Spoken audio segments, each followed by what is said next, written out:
Olá, eu sou Daniel, sou bolsista do PIBIC, faço parte do grupo de pesquisa do SACIA, da Escola de Nutrição da UFBA. Venho apresentar meu trabalho com o título de Normativas para o Funcionamento do Serviço de Alimentação durante a Pandemia em Salvador. A população de todo o planeta vivenciou uma das piores crises sanitárias, sociais e econômicas do século XXI devido ao novo coronavírus, o SARS-CoV-2.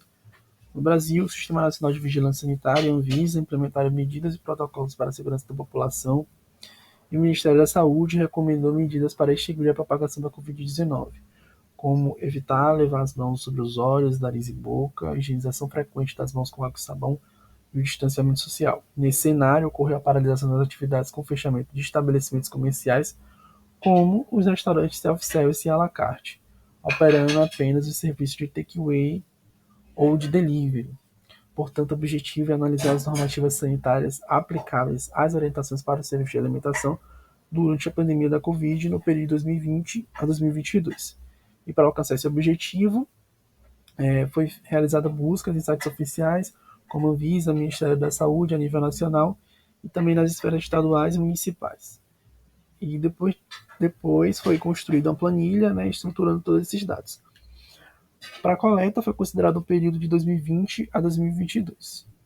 E aí temos o primeiro resultado, que é a publicação da Anvisa, com 3 notas técnicas, a primeira sendo sobre boas práticas de fabricação e manipulação de alimentos, depois sobre recomendação sobre produtos saneantes, que poderiam substituir o álcool 70 e ajudando na desinfecção de objetos e superfícies. Depois uma nota mais completa sobre orientações para o serviço de alimentação com atendimento direto ao cliente.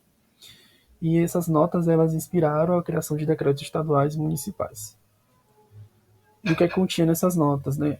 Sobre como deveria ser o transporte desses alimentos, a higiene e conduta pessoal, higienização das mãos, do ambiente, equipamento e utensílio, e também o controle de matéria-prima, fluxo e produção. Nessa outra tabela, eu trago os decretos municipais. O primeiro decreto foi sobre restrição de horário, permitindo que bares e restaurantes funcionassem às 5 horas da tarde. Depois ocorre uma suspensão, né, desses estabelecimentos, permitindo apenas o delivery. A Brasil ela realizou uma pesquisa com 12 mil estabelecimentos e identificou que 55% deles optaram pelo delivery para continuar funcionando e o resto optou por fechar. Acabou fechando, né? E aí depois aparecem as primeiras medidas de controle com o uso de álcool, máscara, distanciamento de 1 metro, e depois o primeiro protocolo geral de funcionamento sobre os serviços essenciais. Depois, publicação de um decreto sobre critérios de reabertura para aqueles setores que tiveram as atividades suspensas durante a pandemia, dividido em 3 fases: fase 1, fase 2 e fase 3. Depois, o primeiro decreto sobre boas práticas de manipulação direcionadas a bares e restaurantes, e aí ocorre a primeira liberação do funcionamento, né, quando chega na fase 2, que contemplava os bares e restaurantes. E aí, quando a taxa de ocupação de UTI de Covid adulto ela se mantivesse por pelo menos 5 dias, com percentual igual ou inferior a 70%, esses estabelecimentos poderiam funcionar normalmente, né? Considerando as medidas. E aí, após um mês de reabertura do estabelecimento e 27 mil estabelecimentos vistoriados, 120 bares e restaurantes eles foram atuados e 7 tiveram seus alvarás cassados. As notificações frequentes era não realizar a aferição de temperatura dos clientes, ultrapassava o limite de funcionamento, não se fazia uso de máscara e o distanciamento era incorreto. Aí eu trago o marco do início da vacinação de forma emergencial, que foi em janeiro de 2021.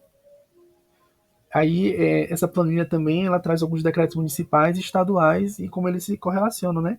Se assemelham entre si. Depois do início da vacinação, o Estado, né, e o município ele começa a tornar obrigatório o certificado de vacinação para poder frequentar bares e restaurantes, né? Depois de muito decretos de abertura e fechamento, né, considerando as ondas do Covid, ocorre por fim uma flexibilização do uso de máscaras, né, lá em 2023, no mês de março de 2023. Conclui, então, que verificou-se a publicação de um conjunto de normas visando a proteção da saúde pública que implicaram em dificuldade de funcionamento para os estabelecimentos. Obrigado.